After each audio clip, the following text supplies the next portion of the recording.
Un sábado de muchas bendiciones para cada uno de ustedes. Bienvenidos al estudio de la Escuela Sabática por el pastor Rubén Tenorio. El canto de esta mañana tiene voces infantiles para alabar a Dios. Hay 1,000 millones de estrellas.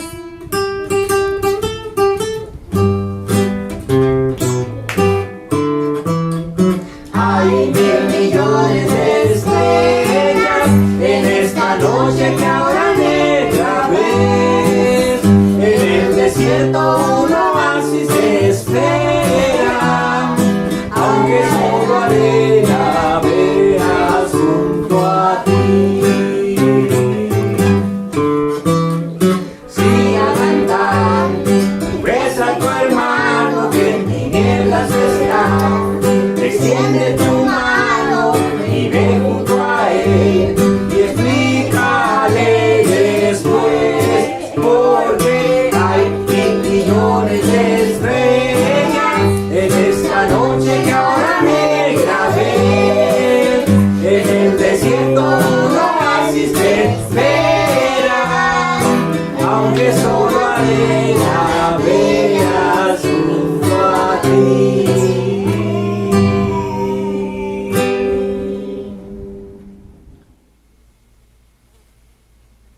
Nuevamente le damos gracias a Dios por la oportunidad que nos da de estudiar juntos su palabra a través del estudio de la Escuela Sabática.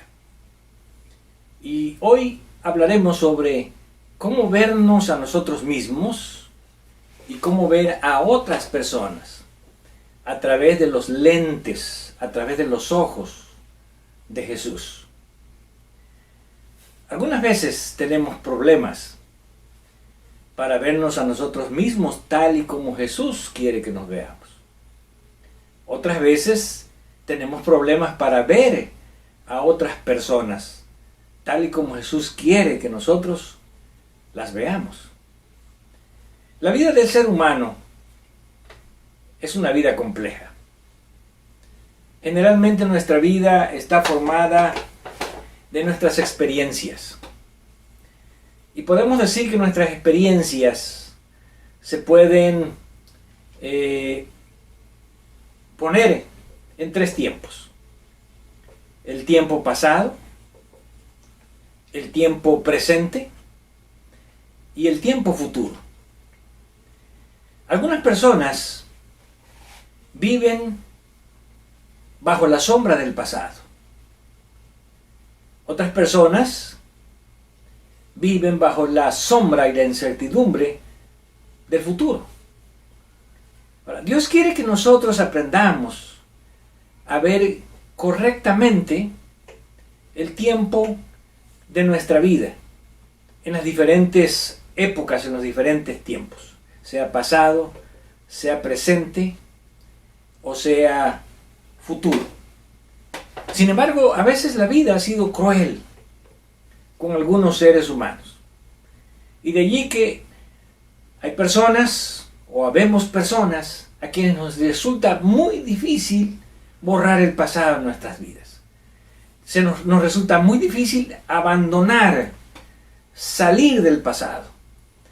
Y muchas veces estaremos viviendo bajo esa sombra que no nos deja ser felices, que no nos permite tener una buena relación con Dios y que no nos permite también ver a otras personas o a nosotros mismos como Dios quiere que nos veamos. Tenemos como ejemplo de alguien que fue golpeado por la vida de una manera muy cruel. Creo que ninguno de nosotros ha pasado por una experiencia como esta. Y quien puede ver su vida en estos 3 tiempos, con la perspectiva de lo que él siente en el presente, de lo que fue su pasado y lo que él espera en el futuro.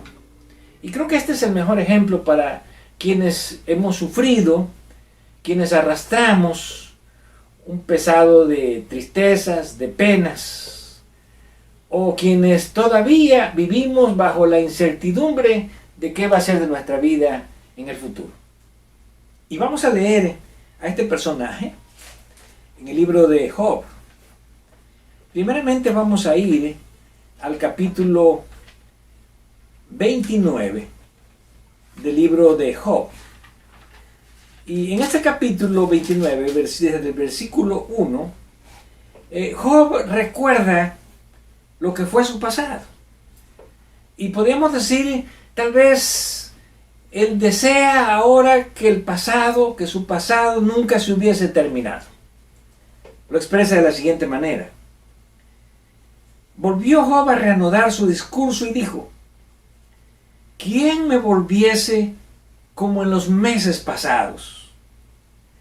Como en los días en que Dios me guardaba, cuando hacía resplandecer sobre mi cabeza su lámpara, a cuya luz yo caminaba en la oscuridad.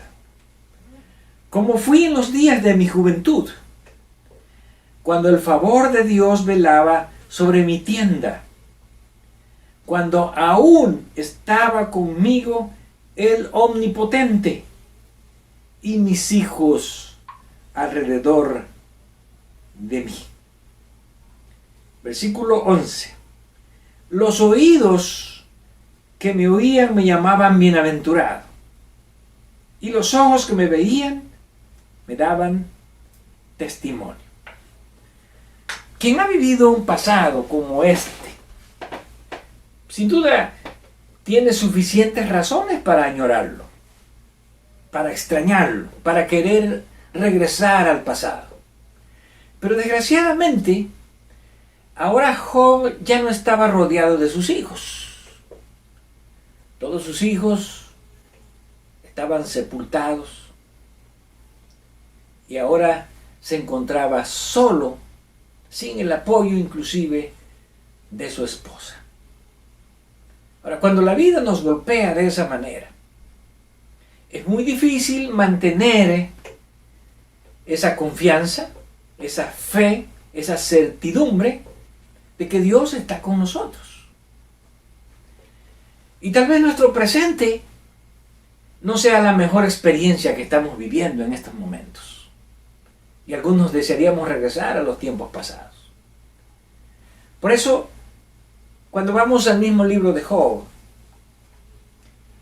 y vemos en el capítulo 7, a partir del versículo 1, lo que ahora es el presente en la vida de Job. ¿No es acaso una lucha la vida del hombre sobre la tierra? Y sus días son como los días del jornalero, como el siervo suspira por la sombra, y como el jornalero espera el reposo de su trabajo. Así he recibido meses de calamidad, y noches de trabajo me dieron por cuenta. Cuando estoy acostado digo, ¿cuándo me levantaré?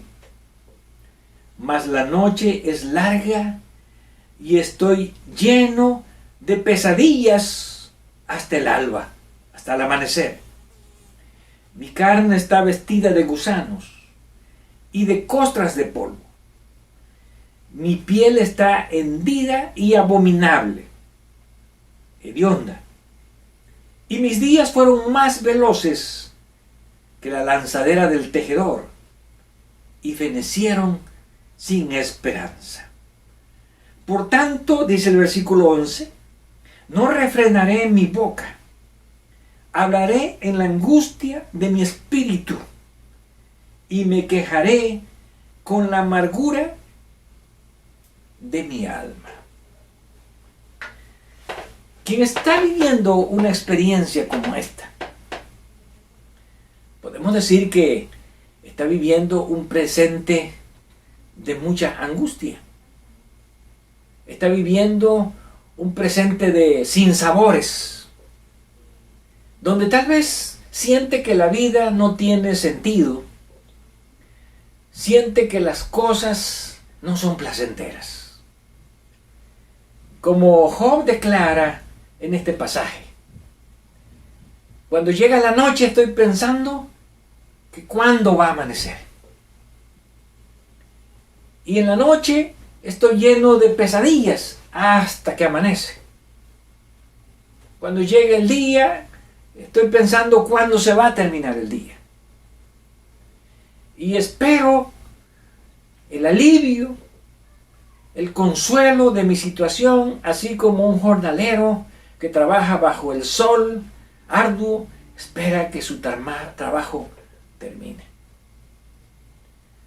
Pero, ¿qué podemos hacer cuando el presente no nos está tratando de la manera en que nosotros esperábamos? Cuando pareciera que Dios mismo está permitiendo que las circunstancias que vivimos sean adversas, difíciles, tal vez de soledad, de tristeza, de depresión.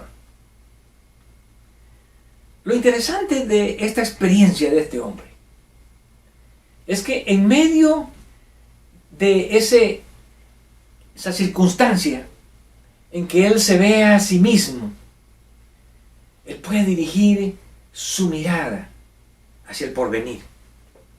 Él puede dirigir su pensamiento hacia el futuro. ¿De qué manera nos enseña este libro que aún viviendo en medio de la adversidad nosotros podemos mirar hacia el futuro? Y vamos al capítulo 19 y vamos a leer a partir del versículo 25, donde ahora Job, quien vive un presente lleno de tribulaciones, lleno de dolores, lleno de angustia, se puede proyectar al futuro. ¿De qué manera? No perdiendo la fe y la confianza en Dios. Porque el futuro con Dios siempre será un futuro de certidumbre. Cuando nosotros pensamos en lo que viene y nosotros quitamos a Dios de nuestra vida, indudablemente vamos a ver al futuro con nubes de penumbra, con nubes de incertidumbre. Pero cuando nosotros nos proyectamos hacia el futuro con la fe y la confianza de que Dios está allí al lado nuestro para llevarnos hasta el momento que aún no ha venido, hasta el porvenir, tal vez podemos repetir las mismas palabras de este patriarca Job, que dice en el capítulo 19, versículo 25: yo sé que mi Redentor vive y al fin se levantará sobre el polvo, y después de deshecha esta mi piel, en mi carne he de ver a Dios, al cual veré por mí mismo, y mis ojos lo verán, y no otro, aunque mi corazón desfallece dentro de mí. Yo creo que dentro de las cosas inspiradas que se escribieron, estos son uno de los pensamientos, de las declaraciones más grandes que nosotros podemos leer. Aunque en este momento mi corazón desfallece, mi corazón se deshace, mi vida se está deshaciendo como si fuese hielo, yo sé que mi Redentor, yo sé que mi Dios está vivo y está a mi lado. Y no importa lo que pase en el presente, mi futuro está asegurado con Dios. Y está asegurado de tal manera que yo tengo la certeza que en el porvenir yo voy a ver a Dios con mis propios ojos y voy a tener una experiencia propia con Dios. Porque me puedo ver a mí mismo a través de cómo Dios quiere que yo me vea en el futuro, en el porvenir. De allí que es muy importante que nosotros no nos veamos a nosotros mismos como nosotros queremos vernos de acuerdo a la circunstancia, a los pensamientos, a las situaciones que estamos viviendo, sino que nos veamos a nosotros mismos de la manera como Dios quiere que nosotros nos proyectemos hacia un seguro de esperanza, hacia un futuro de seguridad, de certeza.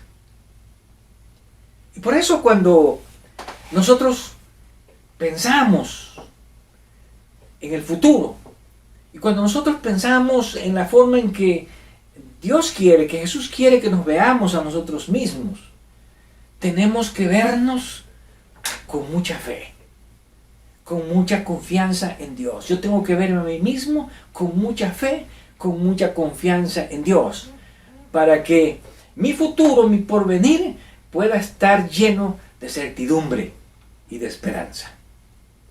Sin embargo, algunas personas no nos alcanzan la fe para poder tener esta seguridad. Y tenemos un caso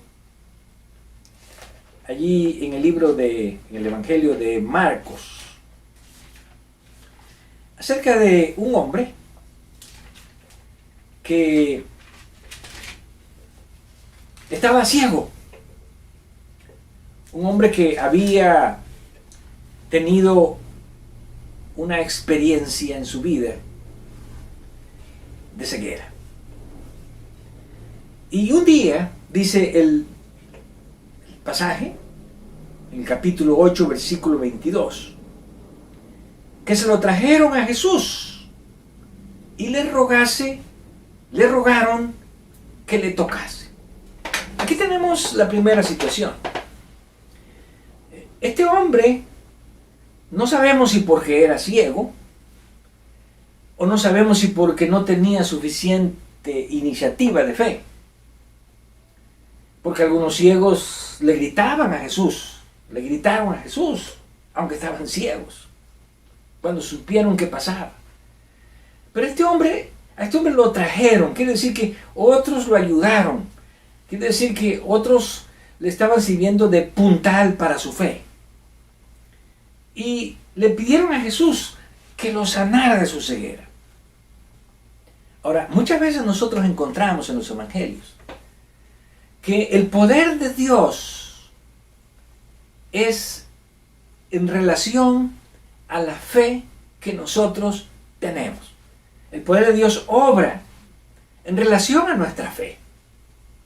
Por lo tanto, algunas veces Jesús, cuando alguien le pidió un milagro, Jesús les dijo, si tienes fe y crees, que se haga conforme a tu fe. Lo cual significa que es importante la fe para que Dios pueda obrar, para que el poder de Dios pueda obrar en mi vida. Por eso encontramos en el libro de Hebreos capítulo 11 que sin fe es imposible agradar a Dios. Y al parecer este hombre sí tenía fe, pero no tenía suficiente fe como para que Jesús al tocarlo realizase el milagro.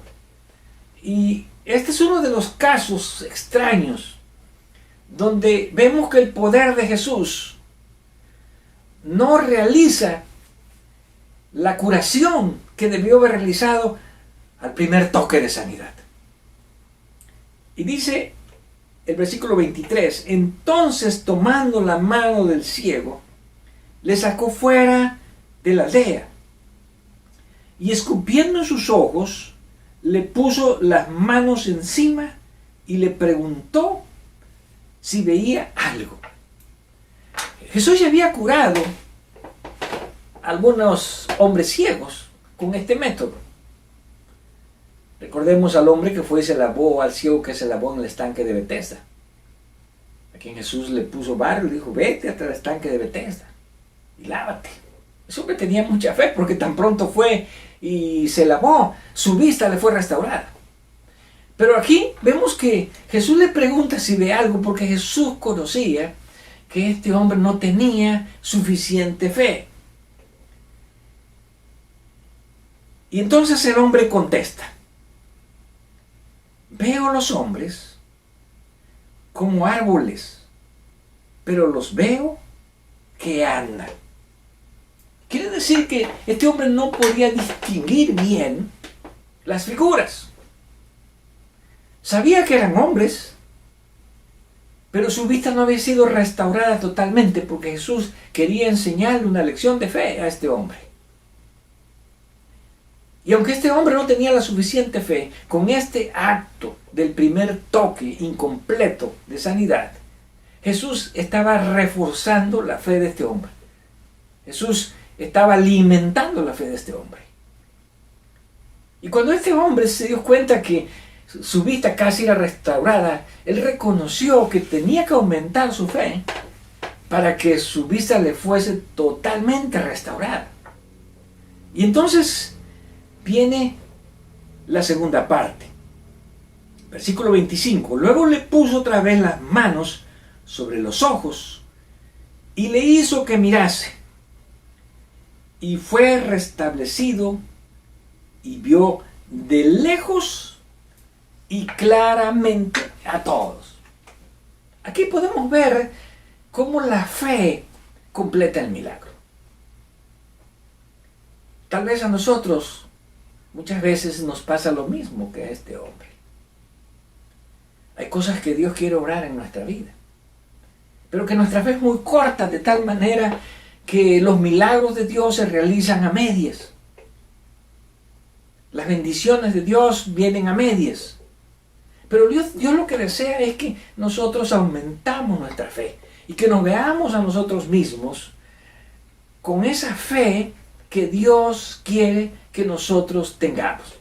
En otras palabras, Dios desea vernos siempre a través de los lentes que pueden ver nuestra fe plena, nuestra confianza plena en Dios. Ahora, algunas personas no pueden ver a otros de la forma en que Dios desea que lo vieran. No solamente no se pueden ver a ellos mismos, sino a otras personas. Y aquí aprendemos que Dios no solamente desea que nos veamos a nosotros mismos a través de los lentes de los ojos de Jesús, sino quiere que veamos a otras personas a través de esos ojos de Jesús. Y ahora tenemos el caso de una mujer. Y vamos al libro de Juan, capítulo 4, donde encontramos a Jesús con una mujer junto al pozo de Jacob. Esta mujer había venido hasta el pozo de Jacob. Y aunque no era una mujer de buena reputación, y por eso venía sola a buscar agua, esta mujer tenía el concepto de que ella era una hija de Dios y que tenía la bendición espiritual que le habían dejado sus padres espirituales. Y por lo tanto se consideraba como una buena hija de Dios. Ahora, realmente no lo era. Porque cuando ella expone su vida, ella misma es puesta en evidencia por Jesús acerca de que su vida no estaba ordenadamente como Dios deseaba. Pero nuevamente Jesús la ve a través de unos ojos distintos. No la ve como la mujer que era, sino como la mujer que podía llegar a ser.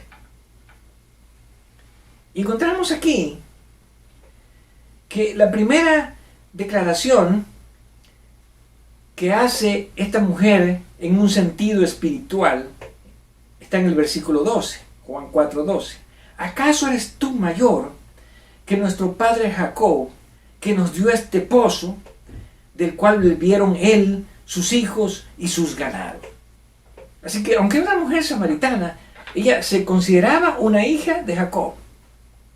Porque los samaritanos tenían también sangre israelita. De acuerdo a la historia que encontramos allá en Segunda de Reyes, capítulo 17. Y aunque Jesús la va llevando paso a paso, Jesús le va mostrando que Él no la mira como otras personas la ven. Y uno de ellos son sus discípulos. El versículo 27 dice: en esto vinieron sus discípulos y se maravillaron de que hablaba con una mujer. Sin embargo, ninguno dijo: ¿qué preguntas o qué hablas con ella? ¿Por qué se maravillaron los discípulos que hablaba con una mujer? Porque los discípulos no iban a ceder tener una plática con una mujer samaritana. ¿Por qué? Porque ellos la veían como todos los demás judíos, como una persona inmunda, una persona koiné, como una persona que no merecía el favor, la gracia y la salvación de Dios. Pero Jesús convierte a esta mujer en una mujer misionera, porque es lo que Jesús vio en ella. No vio a la mujer que había tenido una vida pasada llena de problemas en su vida conyugal, sino la ve como una mujer que puede dar testimonio y que puede hacer que otros puedan venir a Jesús.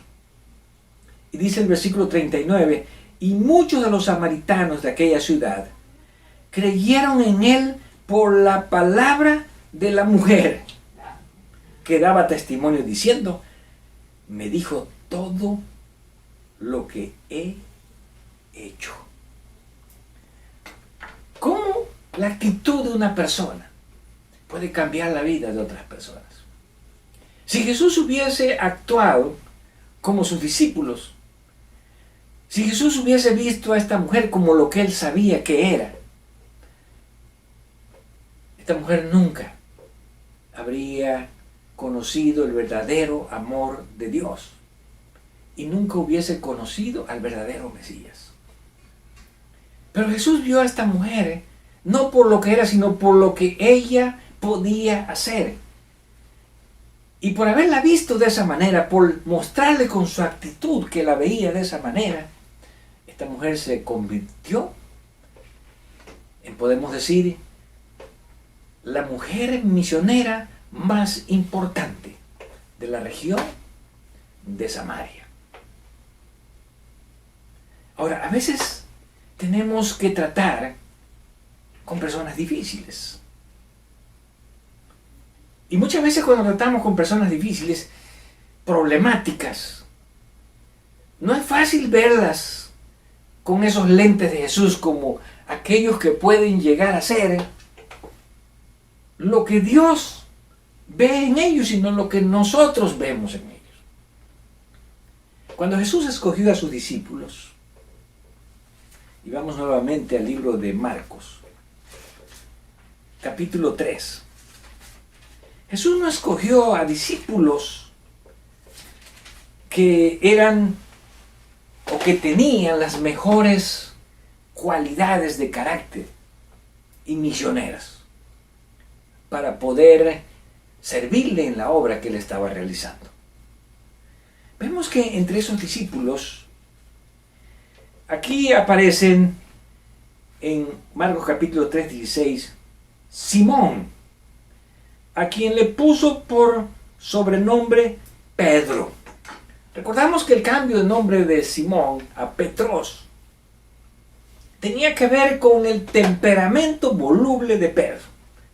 Pedro era un hombre arrebatado que podía en algún momento tener una gran percepción espiritual, así como encontramos en Lucas 16 cuando hace la confesión, y después de un rato dejarse dominar por la influencia de Satanás. Sin embargo, Jesús lo escogió porque Jesús veía en Pedro no lo que Pedro era cuando él lo llamó para ser un discípulo, sino lo que Pedro podía llegar a ser. También dice allí en el versículo 18 que Jesús escogió a Andrés. Andrés era una persona que desde los mismos inicios demostró tener un espíritu misionero. Y Andrés era de aquellas personas que siempre están tratando de llevar a alguien a Jesús. Por eso yo podría decir que entre todos los caracteres que Jesús escoge, por ahí encuentra una joya, que es Andrés. Y encontramos varias referencias a lo que Andrés hace como un misionero en los evangelios. Pero entre ellos Jesús escoge a dos hermanos. Versículo 17, a Jacobo, hijo de Zebedeo, y a Juan, hermano de Jacobo, a quienes Jesús les apodó Boanerges, que significa hijos del trueno. ¿Por qué Jesús le puso a Jacobo o a Santiago y a Juan este apellido o este apodo? Los Boanerges, ahí vienen los Boanerges. Ahí vienen los hijos del trueno. Porque estos dos hermanos se encendían fácilmente. Ellos siempre estaban dispuestos a resolver los problemas de la forma más incorrecta. A veces nosotros somos tal vez personas que no queremos resolver los problemas pacíficamente, sino siempre pasando por encima de los demás o aplastando a los demás. Y encontramos que estos dos hermanos, de acuerdo a lo que nos dice el libro de Lucas, capítulo 9, versículo 51. ¿Por qué Jesús les puso acertadamente los hijos del trueno? Bueno, veamos esta declaración. Dice el versículo 51 de Lucas 9, cuando se cumplió el tiempo en que él había de ser recibido arriba, afirmó su rostro para ir a Jerusalén. Está hablando de Jesús. Y envió mensajeros delante de él, los cuales fueron y entraron en una aldea de los samaritanos para hacerles preparativos. Bueno, ellos querían que en esa aldea Jesús fuese bien recibido. Mas no le recibieron, porque su aspecto era como de ir a Jerusalén. Aquí vemos los prejuicios. Los samaritanos pensaron, este hombre tiene intenciones de ir a Jerusalén, ¿por qué nosotros le vamos a dar un hospedaje? ¿Por qué nosotros lo vamos a albergar aquí en nuestro pueblo cuando él va con nuestros enemigos los judíos? Así que ahí encontramos a las personas que siempre están viendo a otros de la manera equivocada. Versículo 54, viendo estos sus discípulos, ¿quiénes? Los Boanerges, Jacobo y Juan, dijeron, Señor, ¿quieres que mandemos que descienda fuego del cielo, como hizo Elías, y los consuma? ¿Qué forma más fácil de resolver la situación? Como no nos trataron bien, bueno, vamos a orar, vamos a pedir para que descienda fuego del cielo y los queme. No creo que como cristianos tomaríamos estos métodos para resolver los problemas con aquellas personas que no nos tratan bien o que no responden como nosotros esperamos que respondan. Pero veamos la respuesta de Jesús. Entonces, volviéndose él, los reprendió diciendo, vosotros no sabéis de qué espíritu sois. A veces nosotros perdemos el control de nuestra vida, perdemos las riendas de la vida. Indudablemente no es el Espíritu de Dios el que nos motiva a decir o actuar de esta manera tan intempestiva. Sin embargo, Jesús le dice, ustedes no saben de qué espíritu son. En otras palabras, no saben quién es el espíritu que está detrás de ustedes al pedir que descienda fuego del cielo sobre estos hombres. Y entonces Jesús hace una declaración que es la declaración final sobre lo que nosotros consideramos cómo es la forma como Dios quiere que veamos a otros y cómo es la forma que Dios quiere que nos veamos a nosotros mismos. Versículo 56. Porque el Hijo del Hombre no ha venido para perder las almas de los hombres, sino para salvarlas. Dios no nos ha puesto a nosotros para que echemos a perder las almas. Dios nos ha puesto para que nosotros las podamos rescatar. Dios no nos ha puesto para que veamos a otras personas como perdidos. Dios quiere que los veamos como redimidos para el reino de Cristo. Y el mismo lema de Jesús debe ser el lema nuestro. Yo tengo que verme a mí mismo como alguien que Dios no quiere que se pierda, sino que Dios quiere que se salve. A través de ese lente tengo que verme a mí mismo. Dios desea que yo me salve. Dios desea que tenga fe y que tenga seguridad para el futuro, para el porvenir. Y Dios desea que yo no sea piedra de tropiezo para otras personas, que no sea causa de perdición, sino que yo sea un instrumento de salvación para muchas personas. Tengo que ver a los demás a través de estos ojos, que son los ojos de Jesús, a través de estos lentes, que son los lentes de Jesús. Yo he sido puesto para que no solamente yo pueda salvarme, sino para que también pueda ver a otros como redimidos para el reino de Cristo.